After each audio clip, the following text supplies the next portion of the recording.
जय हिंद दोस्तों। देखिए, आज हम समझने वाले हैं कि हमको पुलिस कब अरेस्ट करती है और कब नहीं कर सकती है, और हम जो है पुलिस के ऊपर एफआईआर कर सकते हैं या फिर नहीं कर सकते हैं। ऐसी क्या पावर होती है पुलिस के पास और ऐसी क्या पावर नहीं होती है किसी भी व्यक्ति के पास। देखिए, ये जो पुलिस होते हैं, कौन भैया? पुलिस चाहे जिस भी स्टेट के हो भैया, क्या भैया, चाहे जिस भी राज्य के हो, ठीक है भैया, जिस भी राज्य के हो, है तो इंसान ही। तो इनको भी ना रूल रेगुलेशन से चलना पड़ता है। ऐसा नहीं है कि कोई पुलिस वाले का मन किए तो भैया कि किसी को भी अरेस्ट कर लिए, थाने में ले जाके उसका कोर्ट कचहरी, ऐसा नहीं है। इनको भी रूल बुक से चलना पड़ता है। और रूल बुक भैया हम लोग बोल सकते हैं भाई संविधान को। किसको भैया बोल सकते हैं? भैया संविधान को बोल सकते हैं। इसी के अंडर में ना प्रधानमंत्री को भी चलना पड़ेगा। इसी के अंडर में पुलिस, जज, प्रधानमंत्री, हर एक आम नागरिक, जो रूल रूल रेगुलेशन पुलिस के ऊपर फॉलो होता है, वही रूल रेगुलेशन एक आम नागरिक के ऊपर भी फॉलो होता है। देखिए, पुलिस जो है ना, पुलिस कौन भैया? पुलिस जो है, इनको भी भैया शासन प्रशासन में रहना पड़ता है। तो इनके लिए भैया ना नियम कानून बना बना भैया आईपीसी, ठीक है। और एक होता है भैया सीआरपीसी, और एक होता है भैया ना सिविल मामला होता है, ठीक है। सिविल होता है। तो ये तीन मामले हमारे इस संविधान में हैं, ठीक है भैया। हमारे इस संविधान में ये तीन मामले जो है भैया वो दिए गए हैं, ठीक है। जैसे मान के चलिए ना, अगर कोई आदमी है, या भैया मान के चलिए भैया ना कोई आदमी है, ठीक है भैया, कोई मैन है, आदमी, ठीक है। ये भैया क्राइम कर दिए भैया, क्या कर दिया भैया? क्राइम कर दिया। अब एक क्राइम भी दो प्रकार का होता है, क्या भैया? क्राइम भी दो प्रकार का होता है। और दो प्रकार का भैया कौन कौन सा होता है? एक होता है ना भैया आपका ना संघीय मामला, ठीक है, और एक होता है ना असंघीय मामला। ये दो प्रकार का होता है। अब इसी में ये बात भी होती है कि भैया कि पुलिस किसमें आपको अरेस्ट वारंट दिखा सकती है और किसमें अरेस्ट वारंट नहीं दिखाएगी। जो भैया आपके जो संघीय मामला है, संघीय, यानी इसको इसको इंग्लिश में बोलते हैं कॉग्निजेबल मामला। तो इसमें आपको भैया पुलिस आपको अरेस्ट वारंट नहीं दिखाएगी। बिना अरेस्ट वारंट भैया आपको ये गिरफ्तार कर ली जाएगी भैया। क्या भैया? आपको भैया ना एफआईआर इसमें आपको देखिए एफआईआर इसमें भी दिखाना पड़ेगा और ऐसा मतलब एफआईआर इसमें भी लिखाना पड़ेगा। लेकिन बात ये है ना भैया कि इसमें आपको पुलिस अरेस्ट वारंट नहीं दिखाएगी भैया। आपको बिना अरेस्ट वारंट दिखाए आपको अरेस्ट कर ली जाएगी। और इसमें भैया आपको ना अरेस्ट वारंट जो है वो आपको भैया दिखाना पड़ेगा, ठीक है। अंतर आप समझिए। अब जैसे मान चलिए ना भैया कि जो कॉग्निजेबल मामला है, जो नॉन कॉग्निजेबल है, तो ये जो भैया आपका कॉग्निजेबल मामला है, यानी संघीय मामला है, इसमें भैया आपको ना खून, ब्लैकमेलिंग और बलात्कार और किडनैपिंग, ये सब मामले जिसमें किसी की जान जा सकती है, ये सब मामले जो है ना वो भैया संघीय में आते हैं भैया। किस किस में आते हैं भैया? संघीय यानी कॉग्निजेबल मामले में आते हैं। और किसी भैया आप दो तमाचा मार दिए, फिर झगड़ा हो गया, ऐसा वैसा मामला भैया वो असंघीय में आता है। तो पुलिस ना देखिए, हर बार ये होता है कि मान लीजिए अगर कोई आदमी है वो पुलिस स्टेशन जा रहा है, वो भैया पुलिस स्टेशन जाके एफआईआर लिखा रहा है भैया ना, तो पुलिस वाले कभी कभी एफआईआर लिखते भी नहीं है, ठीक है। तो स्पष्ट ये हम आपको बता देते हैं कि भैया कि पुलिस वाले की इतनी हैसियत नहीं है भैया कि आपको एफआईआर नहीं लिखेगी, ठीक है भैया। पुलिस को आपका एफआईआर जो भैया आपको लिखना ही पड़ेगा किसी भी कीमत पे, चाहे वो मामला संघीय हो चाहे वो असंघीय मामला हो, ठीक है। तो अगर आपका मामला संघीय है, यानी भैया खून वाला मामला है, तो अगर आपने एफआईआर लिखा दिया ना, तो उस व्यक्ति को पुलिस जहां भी होगी उसको अरेस्ट करना तय है, और बिना अरेस्ट वारंट दिखाए ही उसको अरेस्ट कर लेगी, उठा लेगी। और अगर आपका मामला असंगीन मामला है तो आपके पास पुलिस आएगी, आपको जो कि अरेस्ट वारंट दिखाई है कि आपके ऊपर ये चार्जशीट लगा है और इन्होंने आपके ऊपर एफआईआर किया है, तब आपको देखिए जेल ले जाएगी।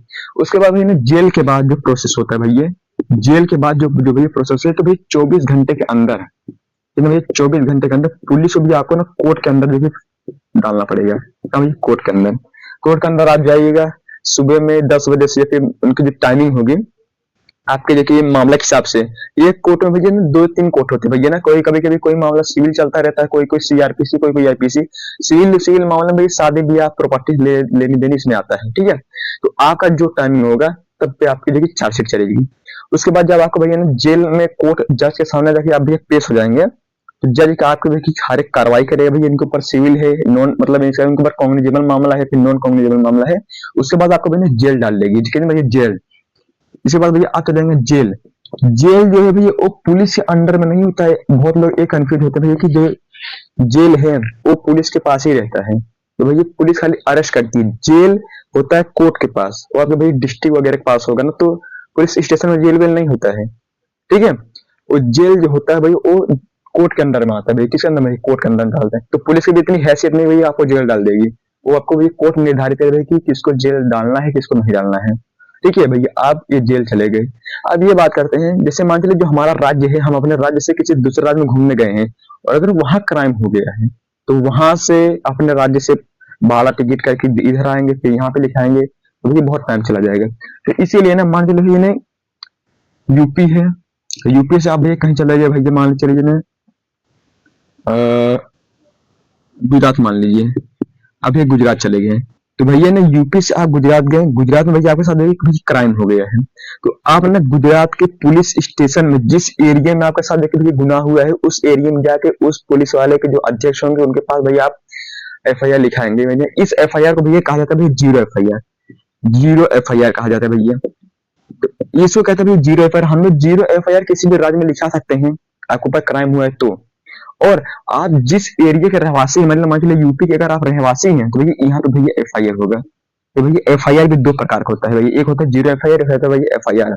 एफआईआर का भैया फुल फॉर्म होता है फर्स्ट इन्वेस्टिगेशन रिपोर्ट, तो ये भैया एफआईआर का फुल फॉर्म है। तो भैया आप जीरो एफआईआर लिखा सकते हैं कि अदरवाइज थाने में वो लिखेगा भैया, उनको लिखना तय है, आप किसी भी देश से किसी भी कोने में चले जाइए, आपका एफआईआर लिखना तय है, ठीक है।